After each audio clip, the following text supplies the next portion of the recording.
Bonjour à toutes et à tous. À toutes et à tous. À toutes et à tous. À toutes et à tous. Aujourd'hui, on se casse sur Mars. On se casse sur Mars. On se casse sur Mars. Bon, on va même pas vraiment se casser sur Mars, mais vous l'aurez compris, je vais donc vous causer aujourd'hui d'une réalisation de Wayne Fitzgerald. Je vous entends déjà, Wayne Fitzgerald, Total Recall, c'est pas Verhoeven plutôt? Alors oui, Total Recall est évidemment un film signé Paul Verhoeven, mais je me suis dit que j'allais peut-être vous épargner les sempiternelles vannes sur Jean-Pierre Bacry et Laurent Ruquier, et éviter de relancer un débat sur qu'est vrai et qu'est faux. Dans cette émission, je vais donc m'intéresser au générique de Total Recall et ses inoubliables traînées rouges rythmées par la musique de Jerry Goldsmith. Au-delà de signer l'œuvre, le générique s'est aussi imposé comme une véritable forme filmique qui permet d'en imprimer le ton et les thématiques. Un art dans lequel s'est évidemment illustré le célébrissime Saul Bass. Mais je suis content d'aborder ici un autre maestro du générique américain, un chouïa moins connu, mais qui a pourtant contribué à une palanquée de grands classiques, Wayne Fitzgerald. Ici en 1987 pour, je dois bien l'avouer, la seule photo que j'ai trouvée du bonhomme.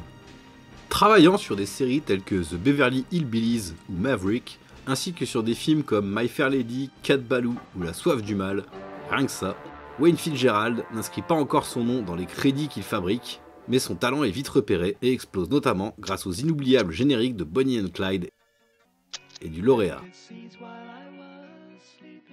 Il devient alors un designer de premier choix pour les titres d'un nouvel Hollywood qui bouleverse l'industrie, retrouvant Arthur Penn pour Little Big Man, collaborant avec Scorsese pour Alice n'est plus ici, Coppola pour Conversation secrète, Le Parrain 2 et l'épilogue planant d'Apocalypse Now, et Polanski pour qui il crée la mythique calligraphie rose de Rosemary's Baby et les élégants cartons de Chinatown, un de ses travaux que je préfère. Enfin, si je vais pas non plus faire le tour de la prolifique carrière du monsieur, je vais quand même citer deux génériques pour nous emmener vers la science-fiction des années 80. La Mouche, dont Fitzgerald avait d'ailleurs signé l'ouverture pour l'original, mais qui est aussi un film que Cronenberg a réalisé en quittant son projet Total Recall. Et L'Aventure intérieure, sur lequel la création de Fitzgerald s'accompagnait déjà d'une musique de Jerry Goldsmith. Pour Total Recall, Wayne Fitzgerald met les petits plats dans les grands et élabore ce design implacable et puissamment évocateur, les noms laissant derrière eux une traînée, tel un souvenir qui s'effacerait peu à peu, tout en faisant éclater à l'écran un rouge lumineux tirant légèrement vers le orange, la couleur martienne. Ces formes pouvant même spoiler les mégastructures stellaires de la fin du film. Et tandis que ces lignes s'étendent jusqu'en bas de l'écran, c'est bien un rideau qui se dessine sous nos yeux. Dès son générique, Total Recall assume ainsi pleinement sa dimension de spectacle en nous imposant sa théâtralité à la face. Reprenant ce même motif, les décors de William Sandel mettent aussi à l'honneur les lignes verticales, inversant les traditionnels stores vénitiens des films noirs pour des rideaux qui s'apparenteraient davantage à des barreaux, dans un monde futuriste où les fenêtres sont de toute façon des écrans. Bon, on retrouve quand même quelques lignes horizontales, ainsi que des croix, dont la présence dans certaines compositions serait certainement passionnante à analyser. Mais on va plutôt s'en tenir à ces fameux rideaux, d'abord blancs, avant, une fois sur Mars, de passer au rouge, notamment dans cette séquence clé.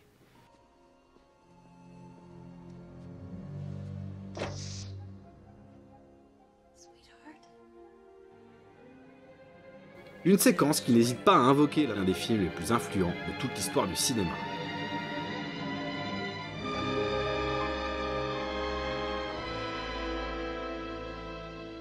Si Verhoeven s'était déjà largement placé dans la filiation du maître du suspense avec Le Quatrième Homme, film de sa carrière hollandaise, donc un peu moins connu, mais pourtant hautement recommandable, et qu'il parachèvera la transformation de Sharon Stone en icône hitchcockienne dans son film suivant, ce Total Recall nous apparaît déjà comme une relecture SF de Vertigo.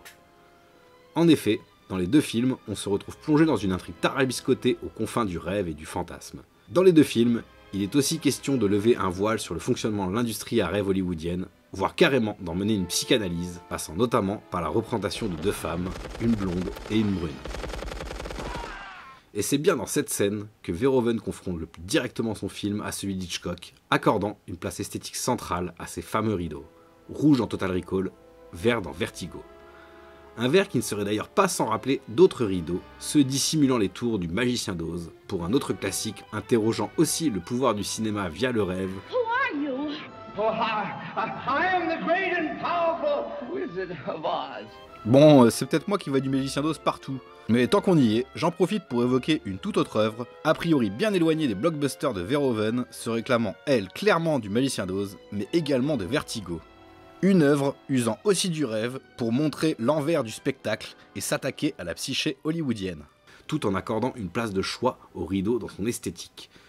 Je parle évidemment du cinéma de David Lynch, enfin du cinéma et pas que, car oui, une décennie avant celui du Silencio de Mulholland Drive, c'est bien le rideau rouge de Twin Peaks qui a tapissé les écrans domestiques états-uniens quelques jours à peine avant la sortie de Total Recall sur grand écran. Revenons à ce puissant générique que se sont bouffés les spectateurs en salle, et si ces traînées rouges ont pu marquer au fer tant de rétines, c'est sûrement aussi parce que les percussions de Jerry Goldsmith ont tambouriné du tympan comme jamais. Comme jamais? Pas vraiment. Et ouais, parmi les ressemblances bien connues des cinéphiles mélomanes, il y a bien celle liant ce titre, The Dream de Jerry Goldsmith, à celui de Basil Polidoris, Anvil of Chrome, composé et dirigé pour le Conan le Barbare de John Milius. Selon l'épisode hors-série Générique Maestro de l'excellent et bien nommé podcast Total Tracks, qu'au passage on vous encourage vivement à écouter pour apprendre plein d'autres trucs sur cette BO de Total Recall, cette ressemblance tiendrait plutôt de la coïncidence, Paul Verhoeven n'ayant a priori formulé aucune demande dans ce sens. Mais perso, je continue à avoir du mal à croire que ces similitudes tiennent vraiment au hasard, entre deux main titles des deux compositeurs attitrés de la carrière ricaine de Verhoeven, pour deux films mettant en scène Arnold Schwarzenegger. C'est d'ailleurs sûrement autour de la star elle-même que s'est construite cette concordance. Comme le rappelle ce bon vieux Monsieur Bobine dans son analyse consacrée à True Lies, Total Recall est le premier volet d'une trilogie méta pour Schwarzy, et Paul Verhoeven y joue ouvertement du décalage entre la stature spectaculaire de la star et le rôle de prolo anonyme qu'il est censé tenir. Il n'est pas déconnant de penser que Goldsmith et Verhoeven aient voulu adresser un clin d'œil au premier rôle qui a su iconiser le chêne autrichien sur grand écran, délaissant son pseudo Arnold Strong pour imposer en lettres forgées un nom destiné à la célébrité, Schwarzenegger. Quoi qu'il en soit, Polidori aura l'occasion de répondre à Goldsmith, et sur une teinte presque aussi virile, en parodiant sa BO de Rambo 2 dans Hot Shot 2.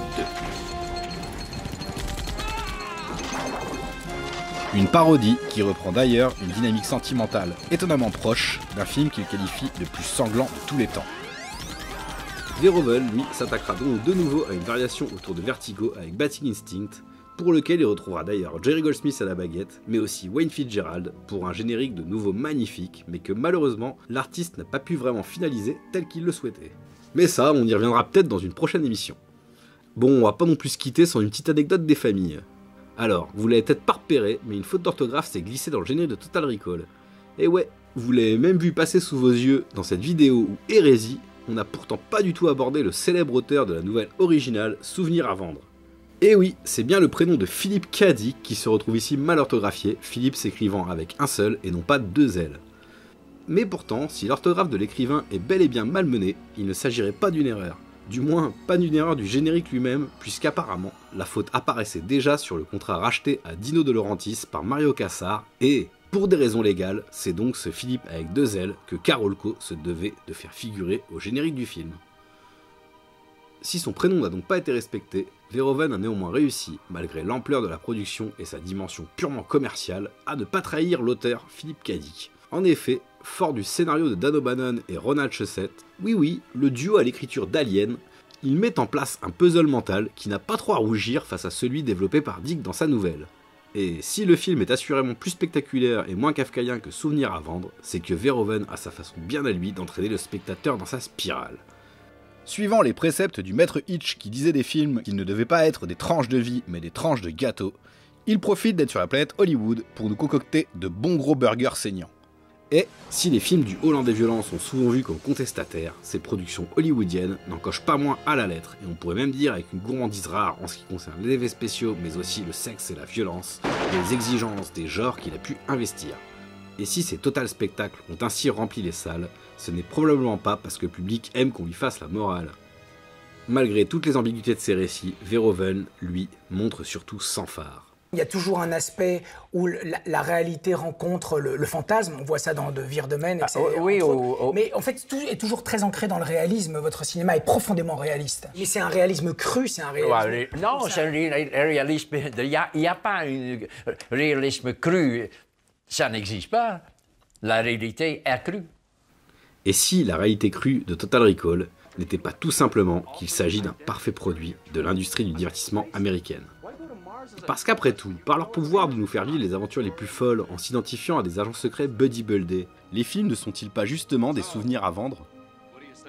Avant de se révéler en super-héros, Quaid est un simple prolo en quête de sens, mais surtout de sensations, si possible fortes. Confrontant ainsi le spectateur, du moins le mal 6, à sa propre condition, il n'est pas étonnant de voir la solution finalement dévoilée par Verhoeven en interview, donnant un sens définitif au fondu au blanc qui clôture le film. Wayne Fitzgerald, lui disait dès son ouverture, tout ça, c'est du cinéma. Et en attendant le générique de fin, bon film.